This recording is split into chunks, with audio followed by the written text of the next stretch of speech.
कार्यक्रमका सभापति, अन्य शासक नेपाल चैप्टरका अध्यक्ष कवि सन्ध्या पाण्डेज्यू, यस कार्यक्रमका प्रमुख अतिथि आदरणीय कुलपति गौरवप्रसाद उप्रेतीज्यू, वरिष्ठ लेखक आख्यानकार कवि पुष्कर लोहीज्यू, विश्वविद्यालयमा मेरा गुरुहरू प्राध्यापक डाक्टर खगेन्द्र प्रसाद विटेलज्यू, प्राध्यापक डाक्टर लक्ष्मण प्रसाद गौतमज्यू,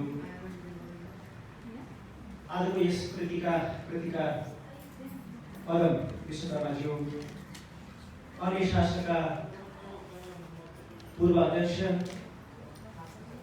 आदरणीय दाजु कवि राजेश अधिकारीज्यू, वरिष्ठ आख्यानकार कृष्ण रक्सीज्यू, यस परीक्षामा उपस्थित सम्पूर्ण मेरा मान्यजन वरिष्ठ लेखकज्यूहरू, मेरो पुस्ताका लेखक साथीहरू र भाइ पुस्ताका मेरा प्यारा भाइ बहिनीहरू। अघि राजकुमारजीले भन्नुभयो, जुन स्रष्टाको रचना पढेर अथवा मार्गदर्शन पाएर एउटा बोल्ने हैसियत बनायो भन्नुभयो। म पनि त्यही स्थितिमा छु। गुरुहरूकै पदचिन्हमा हिँड्दै जाँदै हामी यहाँसम्म पुगेका हौँ। र राजकुमारजीको मेरो फरक एउटा के छ भने, म चाहिँ फेरि राजकुमारजीबाट पनि सिकिरहेको, उहाँको पनि पदचिन्ह पछ्याइरहेको मान्छे। भनेपछि यहाँ मेरो त 2 लेयर्स अफ गुरुजहरूको जेनेरेसन भयो। त्यस स्थितिमा उभिएर यो क्वारेन्टाइन गर्नु त्यो एउटा आफैमा एउटा जोखिमपूर्ण कुरा रह्यो। तर त्यो धृष्टतामा उभिएको छु। यो अभिभावक पदम सरले एउटा विश्वास गरेर प्रेम गरेर दिनुभएको भन्ने मैले बुझेको छु। दिपा दिदी पनि आइपुग्नु भएको देखेँ, स्वागत छ। र सर्वप्रथम अलिकति सुनिदिनु भयो भने बोल्नुको पनि सार्थकता होला। सर्वप्रथम पदम सर, यहाँलाई यो उपन्यास लेखनको कण्टकाकीर्ण मार्गमा स्वागत छ। कण्टकाकीर्ण मार्ग भन्नुका धेरै कारणहरू छन्। अब एउटा उपन्यासकारको हैसियतले पाठकहरूबीच, समाजमा र सञ्चार माध्यममा, समालोचनाको वृत्तमा तपाईको प्रवेश भइसकेपछि तपाईँलाई थाहा हुन्छ कि आजको यस लन्चिङमा काँडाले भरिएको कण्टकाकीर्ण मार्ग भनेर एउटा आलोचकले किन भनेको हो, त्यो भोलिका दिनदेखि नै थाहा हुन थाल्छ। दोस्रो कुरा चाहिँ, पदम सरलाई मैले केही वर्षदेखि अध्ययन गर्दा, उहाँसँग दोस्ती सङ्गत गर्दाखेरि एउटा उज्यालो मान्छे, एउटा हँसमुख चेहरा भएको मान्छे र सकारात्मक दृष्टिकोण र जहिले पनि काम गरिरहनुपर्छ, केही न केही रचनात्मक काम गरिरहनुपर्छ, धेरै साथीहरूलाई पनि समेट्नुपर्छ र भोलिका लागि एउटा चाहिँ लामो समयसम्म इम्प्याक्ट राख्ने कार्यहरू गरिरहनुपर्छ भन्ने एउटा सदिच्छा बोकेको एकजना समाजसेवीको रूपमा, एउटा लेखकको रूपमा मैले पाएको छु।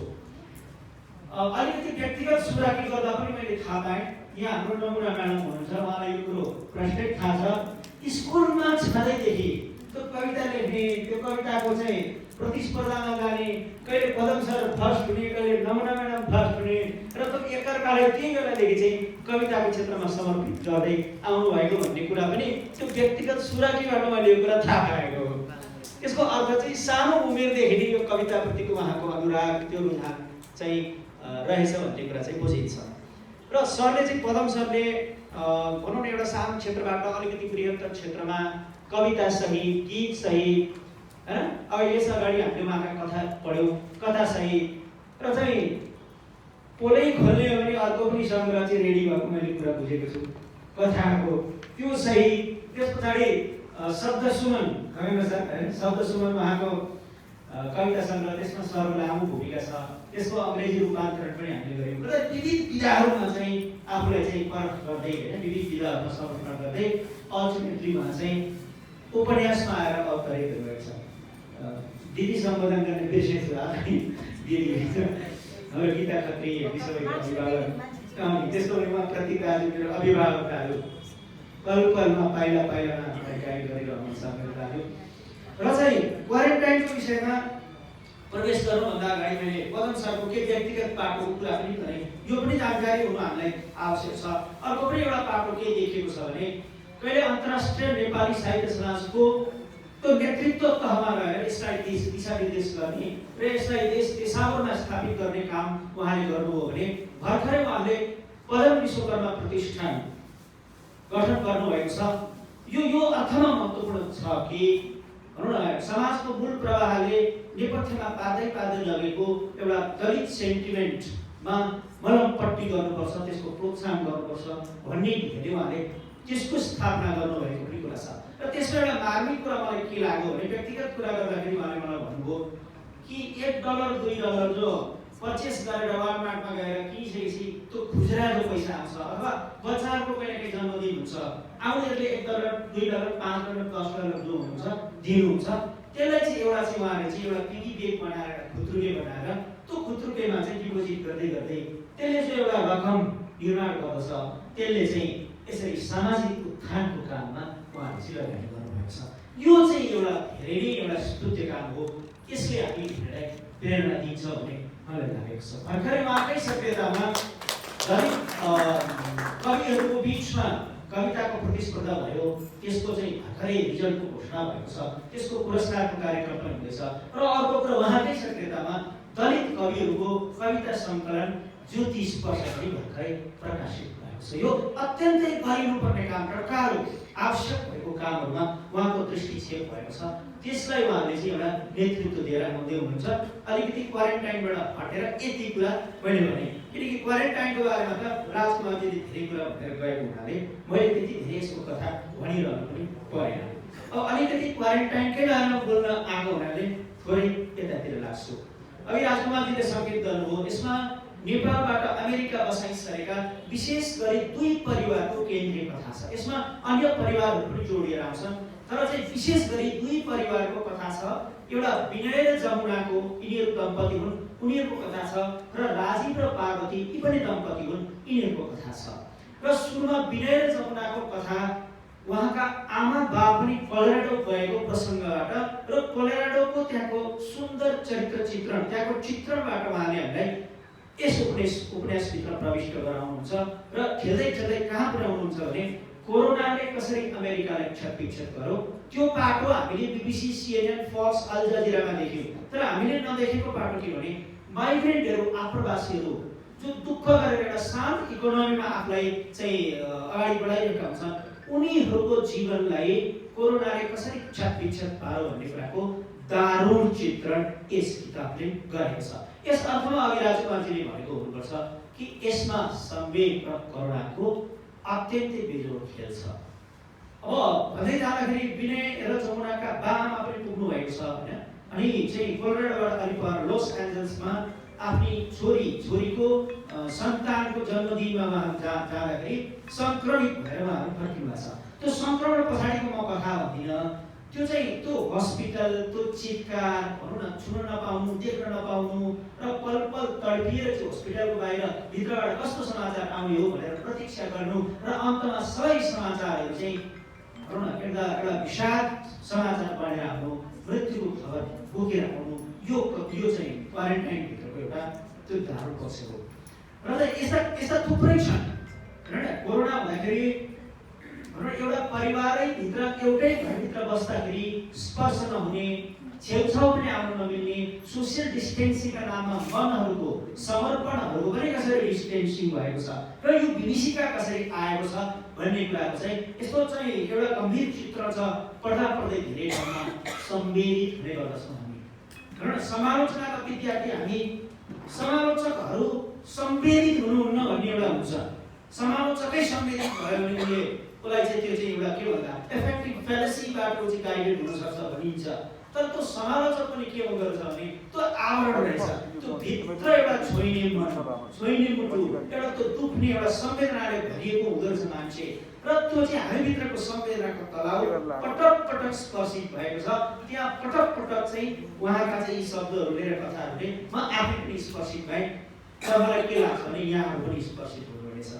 र कथाको चाहिँ जस्तो बिचमा भनौँ न अमेरिकामा गएर तरक्की गरे, धेरै चाहिँ पैसा कमाए हैन, धेरै ठुल्ठुला चाहिँ बिल्डिङहरू बनाए, आफ्ना बिजनेसहरू फेला पारे र चाहिँ अगाडि बढे भन्नेका मान्छेहरूको पनि जीवन चाहिँ कोरोना आइसकेपछि कसरी उनीहरू करोडपतिबाट रोडपतिमा परिणत भए भन्ने खालका थुप्रै दृष्टान्तहरू छन्। त्यसमा एउटा सबभन्दा राम्रो दृष्टान्त एकजना चाहिँ सुरेश बाबु भन्नेको एउटा चित्र यहाँ गरिएको छ, जो सबैका सहयोगी हुन्। कसैलाई केही पर्यो भने सुरेश बाबु कहाँ जाने, 2 पैसा चाहियो भने सुरेश बाबु कहाँ जाने। कसैलाई जागिर खुवाउनु पर्यो भने सुरेश बाबुलाई लाने। र यी सुरेश बाबु जस्ता यो एउटा नमुना एक्जाम्पल हो कि सुरेश बाबु जस्ता अनेक नवधनाढ्यहरू बिलियनरहरू अन्ततः सम्पूर्ण कुरा घुमाएर ब्याङ्करप्सी भनेको छ। त्यो ब्याङ्करप्सीको अवस्थामा अवतरित भएका र घर चाहिँ होम सेल अथवा त्यो एउटा लिलामी भयो अथवा दिवालिया भयो अथवा ब्याङ्कले त्यसलाई कब्जा गर्यो र तालचा लगायो र उनीहरू करोडपतिबाट रोडपतिमा परिणत भए भन्ने कुरा छ। यो चाहिँ समसामयिक अवस्थामा मान्छेको इकोनोमिक पाटोमा कोरोनाले पारेको प्रभावको एउटा कुरा छ। र यससँगै जोडेर आउने कुरा के छ भने एउटा करोडपति जसले सयौं मान्छेहरूलाई रोजगारी दिएको छ, ऊ आफ्नै रोडमा आयो भने भनौँ न उसको रोजगारीमा आश्रित भएका मान्छेहरूको कथा के हो? भनौँ न जसले जागिर दिएको छ ऊ आफै रोडमा आयो भने उसँग आश्रित भएका जागिरीहरूको कथा भनिरहनु पर्दैन। यस उपन्यासका पनि केन्द्रीय पात्रहरूले जागिर गुमाएका छन्।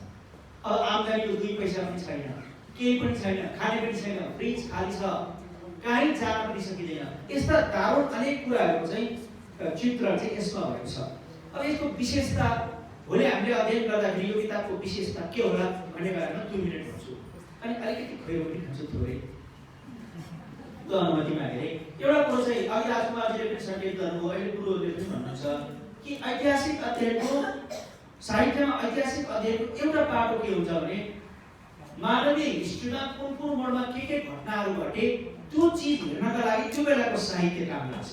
जस्तो अहिले हामी कोरोनाको बिचमा छौँ र हामीलाई यो चाहिँ फ्रेस छ, हामी कोरोनाकै बिचमा बाँचिरहेका छौँ, यसको अर्थ अहिले नै थाहा हुँदैन। तर केही वर्ष पछाडि गएर कोरोना काल भन्ने थियो भनेर हामीले कथा भनिरहँदाखेरि हैन चाहिँ आउने सन्ततिहरूको लागि वाट वाज द्याट भन्ने कुरा हुन्छ नि। र त्यो बेला मान्छेहरू कसरी सोच्थे, कसरी घरहरू भग्न बनेका थिए, सम्बन्धहरू कसरी टुटेका थिए। भनौँ अहिले हाम्रो देशमा द्वन्द्व भएका थिए भने हामी लिटरेचर पढ्छौँ नि, द्वन्द्वको लिटरेचर अथवा ग्रेट प्लेनको लिटरेचर उहिले ग्रिसेरी समयदेखि पढ्यो अथवा विश्वयुद्धको लिटरेचर पढे। जस्तै अब चाहिँ यो कोरोनाको लिटरेचर चाहिँ एउटा ठुलो बडी अफ लिटरेचर हुनेवाला छ, त्यो नेपालमा पनि र विश्वभरि। र कसैले भने अनुसन्धानमा कोरोनाले हाम्रो साहित्य कसरी प्रभावित पार्यो भने ती किताबको बिब्लियोग्राफीको सूचीमा क्वारेन्टाइन भन्ने किताब अग्र पङ्क्तिमा रहने सम्भावना छ।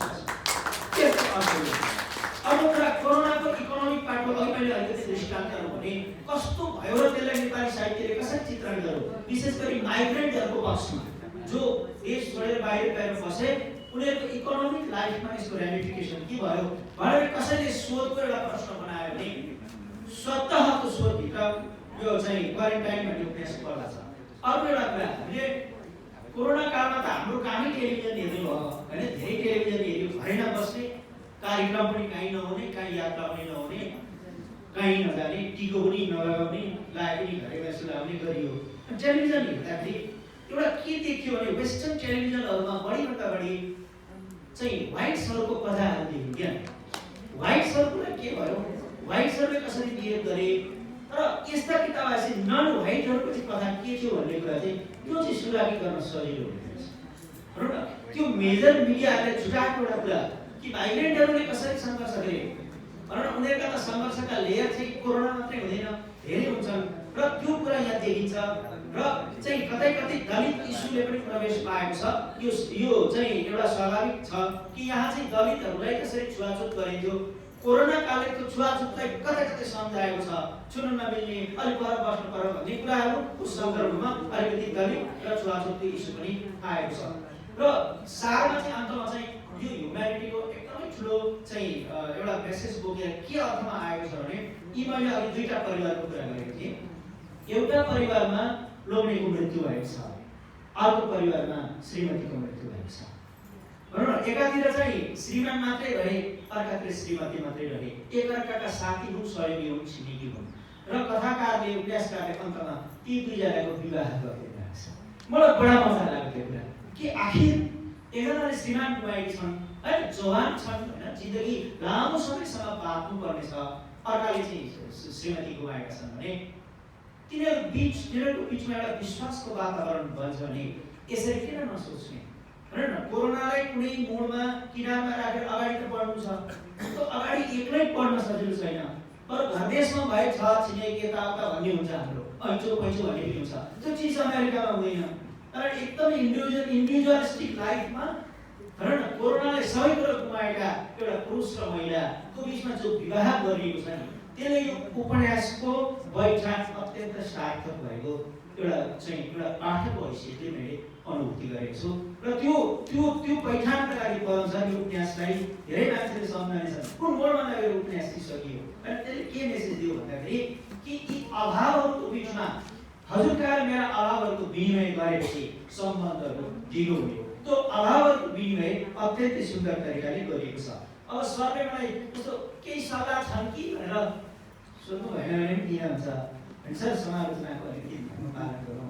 थोरै चारवटा प्रश्नहरू छन् जस्तो कुनै केही होइन तर यसो भएको भए हुन्थ्यो भन्ने मलाई लागेको हो। यी मेरा निजी धारणा मात्रै पनि हुन सक्छन् र मेरो अज्ञानताका कारणले पनि हुन सक्छ। एउटा चाहिँ मलाई के लागेको छ भने यहाँ बा हुनुहुन्छ, अत्यन्तै प्रिय पात्र हुनुहुन्छ बा, तर बा कस्तो हुनुहुन्छ भने सर्वज्ञाता हुनुहुन्छ बा। त्यो बाको त्यो ज्ञानको दायरा त्यो ओम्निसिएन्ट बा हो। सबै वर्डवारहरूको पनि थाहा छ, सबै हिस्ट्री पनि थाहा छ, अध्यात्म पनि थाहा छ, पेन्डेमिक्सहरू पनि थाहा छ, सबै कुरा एउटा दार्शनिक जस्ता बा। त्यो बाको ओम्निसियन्स अलिक त्यसलाई थोरै क्वारेन्टाइन गर्न पर्छ कि जस्तो त्यो रियलिस्टिक देखाउँदा त्यहाँबाट मलाई लाग्यो। अर्को चाहिँ के लाग्यो भने हस्पिटल भिजिट गरिएको छ, जाँदैछन् पात्रहरू होइन। जस्तो कोरोनाको सिम्पटम भयो मेरो हस्पिटल गए, त्यो हस्पिटल जाँदाखेरि के रहेछ भने यो चित्रण भन्ने जो कुरा हुन्छ नि सेटिङ जो हुन्छ, सेटिङको चित्रणले लेखकले बिल्डअप गर्न खोजेको इमोसनलाई चाहिँ पृष्ठपोषण गर्नुपर्ने हुन्छ। हेर्नु न हामी कस्तो मुड कस्तो टेम्परामेन्ट क्रिएट गर्नलाई चित्रण गरिरहेका छौँ भन्ने कुरा छ।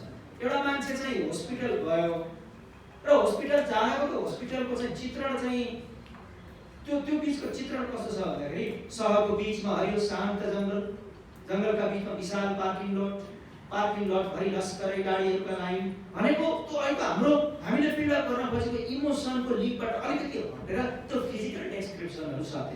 यसले के गर्छ भने त्यो अघिको त्यो एउटा हामीले क्रिएट गर्न खोजेको त्यो इमोसनको इन्टेन्सिटी हुन्छ नि त्यो इन्टेन्सिटीलाई ठक्क अलिकति स्थगन गरिदिन्छ। यहाँ के गर्न सकिन्छ भने त्यो हस्पिटलमा कोही त्यहाँको चित्कार होइन, त्यहाँका अरू मृत्युका कुराहरू, हस्पिटल बाहिर देखिएको कुराहरू आखिर चित्रणै हो भने त्यो चित्रणले चाहिँ इमोसनलाई मल्टिप्लाई गरिदिन्छ। यसले थोरै ब्रेक गर्नुहुन्छ होइन, ब्रेक नलगाओस्। यो मैले चाहिँ पदम सरलाई बहाना बनाएर हामी सबैले मलाई भनेको यो काम लाग्ने कुरा हुनसक्छ भनेर। अर्को एउटा कुरा छ मलाई लागेको है कि यहाँ चाहिँ वर्ल्ड वारहरूको चाहिँ आदिम समयदेखि रोमन ग्रीको टाइमदेखि लिएर चीनको वारदेखि भियतनामको वारदेखि कोरियाको वारदेखि विश्वयुद्धदेखि अहिलेको शीत युद्धसम्मको वारको निकै लामो चाहिँ डेस्क्रिप्सन आयो। तर त्यसको अन्तर्यमा के छ भने मान्छेले जहिले दुःख पाइरहेको छ, दुःख मान्छेको बिचमा जहिले छ भन्नेलाई वारको 4-5 पाना जति लेख्नु छ। यसले चाहिँ शरमा त्यो विशाल ज्ञान छ भन्ने कुरा चाहिँ प्रमाणित भयो। तर के भने उपन्यास चाहिँ क्वारेन्टाइन हो, यो चाहिँ कोरोना अथवा महामारी केन्द्रित हो।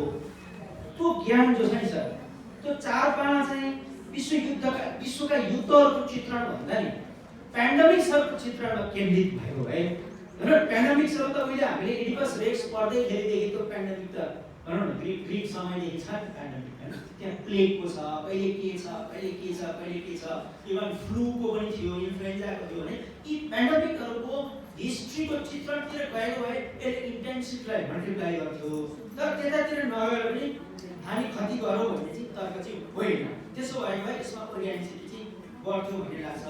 अन्तमा यस उपन्यासको चाहिँ यी तमाम भेलुहरूका कारणले हामीले अध्ययन गर्नु जरुरी छ। अघि राजकुमारले भने जस्तो पढ्न थालेपछि छोड्न मन लाग्दैन होइन, दादी रहन्छ ती क्यारेक्टरहरूले के गरे होला, कसो भयो होला भन्ने कुराहरू रहन्छ। र चाहिँ समाचारहरूले छुटाएका, अखबारहरूले छुटाएका, सञ्चार माध्यम र टेलिभिजनहरूले छुटाएका मान्छेहरूको कथा हो। त्यसैले नेपथ्यमा परेका मान्छेहरूको कथा हो र बाहिर बसेर जीवन सङ्घर्ष गरिरहेकाहरूमाथि कोरोनाले खन्याएको खरानीको कथा हो। त्यस अर्थमा एउटा विशाल मानवीयताको सन्देश बोकेको यस उपन्यासको पूर्ण सफलताको कामना गर्दछु र अघि मैले उल्लेखेका केही कुराहरू मेरा नितान्त निजी हुन सक्छन् भन्ने कुरा पुनः दोहोऱ्याउँदै धन्यवाद भन्छु र यस कृतिको सफलताको कामना गर्छु।